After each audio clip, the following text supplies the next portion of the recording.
Hello everyone. आज की video में हम समझने जा रहे हैं meaning, nature and scope of public administration. अगर हम पब्लिक एडमिनिस्ट्रेशन की बात करते हैं तो हमारे लिए पहले ये समझना जरूरी हो जाता है कि हम एडमिनिस्ट्रेशन का मतलब समझ लें। तो जो ये एडमिनिस्टर वर्ड है ना, इसको डिराइव किया गया है लैटिन वर्ड एडमिनिस्ट्रार से, जिसका मतलब होता है टू सर्व। J.M. फिफनर की अगर हम बात करें तो उनके according administration is the organization and direction of human and material resources to achieve desired ends, यानी कि व्यक्तियों को और भौतिक संसाधनों को जैसे कि व्हीकल्स या फिर फर्नीचर, उसको इस प्रकार से ऑर्गेनाइज करना कि किसी एंड को, किसी पर्पस को अचीव किया जा सके। वहीं हम हर्बर्ट साइमन की बात करें तो उनके according in its broadest sense administration can be defined as the activities of groups cooperating to accomplish common goals, यानी कि जब ग्रुप्स कोऑपरेट करते हैं किसी गोल को अचीव करने के लिए, उसको हम एडमिनिस्ट्रेशन बोलते हैं। वहीं फेलिक्स नीग्रो की जो डेफिनेशन है एडमिनिस्ट्रेशन के, उसके according administration is the organization and use of men and materials to accomplish a purpose, जो कि सिमिलर है पहली दो स्टेटमेंट्स से। और इसका मतलब भी यही है कि मेन और मटेरियल्स को इस प्रकार से ऑर्गेनाइज करना कि एक पर्पस को अकम्प्लिश किया जा सके, एक पर्पस को अचीव किया जा सके। तो हम कह सकते हैं कि एडमिनिस्ट्रेशन का मतलब होता है कि व्यक्तियों को और भौतिक संसाधनों को इस प्रकार से ऑर्गेनाइज करना कि एक पर्पस को अचीव किया जा सके, और जब वो पर्पस लोगों की सेवा करना हो, उसको हम कहते हैं पब्लिक एडमिनिस्ट्रेशन।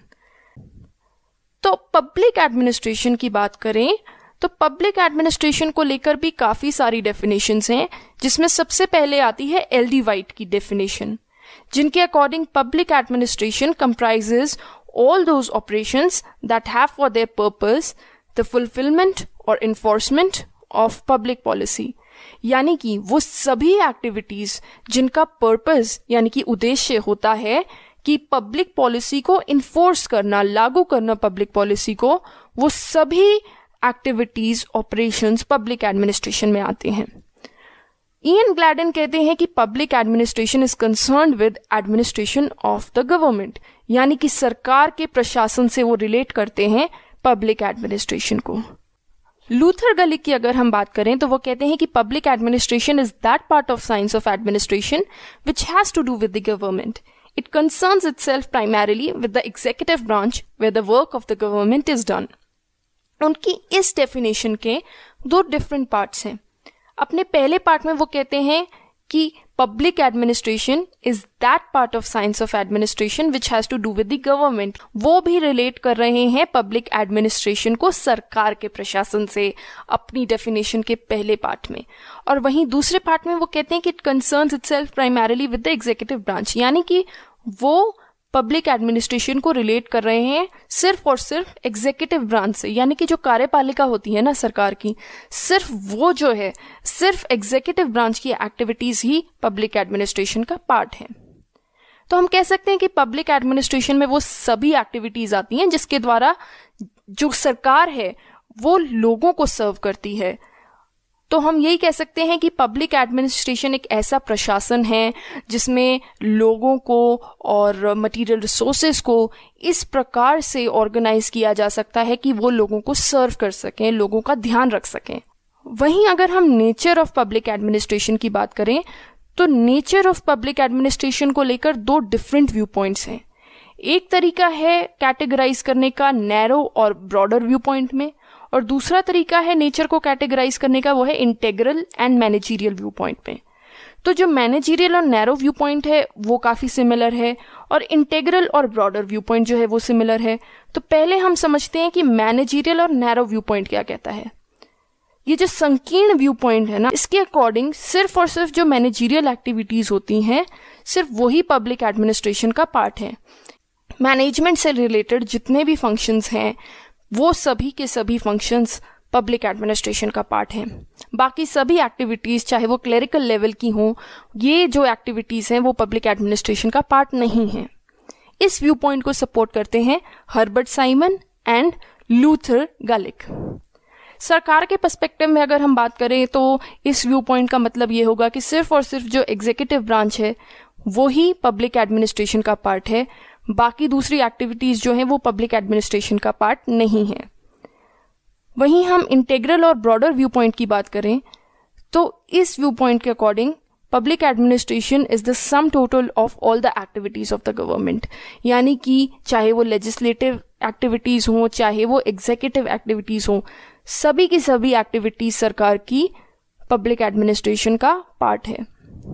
और ऑर्गेनाइजेशन के पर्सपेक्टिव में चाहे वो मैनेजरियल लेवल का काम हो या वो क्लरिकल लेवल का काम हो, सभी के सभी प्रकार के काम जो हैं एक्टिविटीज़ हैं वो पब्लिक एडमिनिस्ट्रेशन का पार्ट है।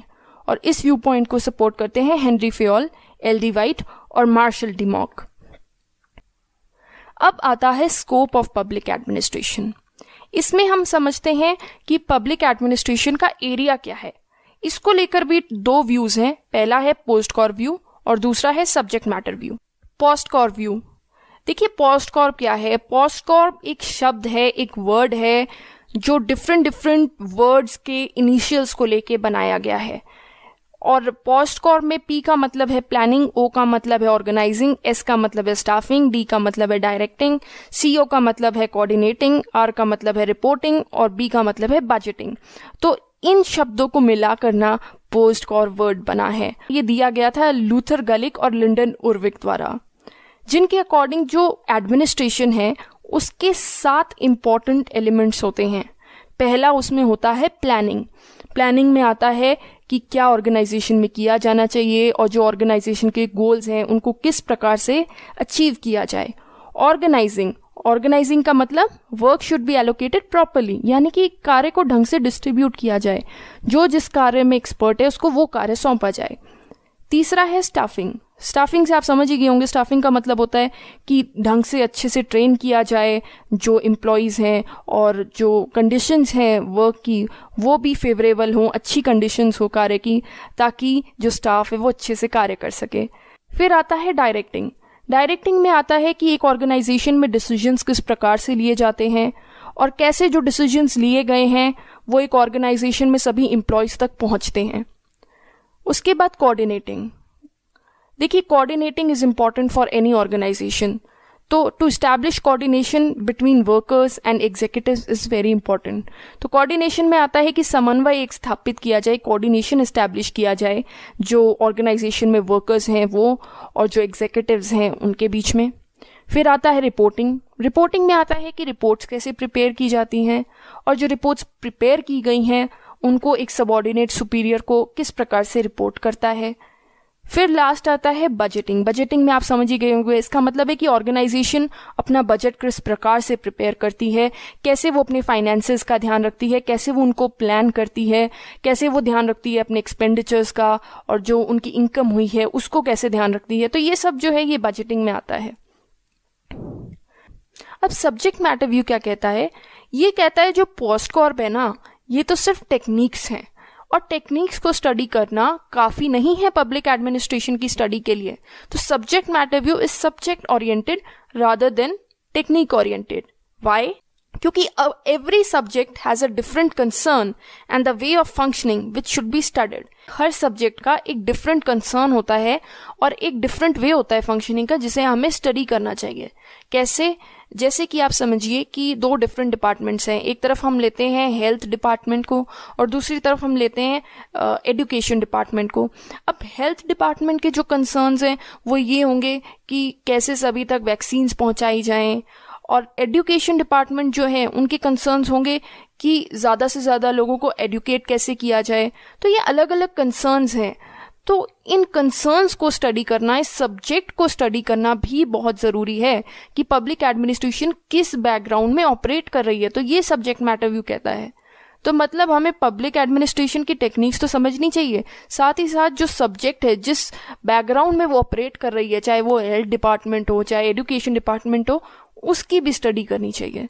तो जो ये पोस्ट कॉर्प और सब्जेक्ट मैटर व्यू हैं, they are complementary to each other. ये दोनों जो हैं वो साथ में मिलकर दोनों स्टडी करे जाने चाहिए, तब हम पब्लिक एडमिनिस्ट्रेशन को बेटर वे में समझ सकते हैं। आज के वीडियो के लिए इतना ही। अगर आपको मेरा ये वीडियो पसंद आया हो तो प्लीज़ लाइक कीजिएगा, शेयर कीजिएगा और मेरे चैनल को सब्सक्राइब कीजिएगा। Thank you so much. आपका दिन शुभ हो।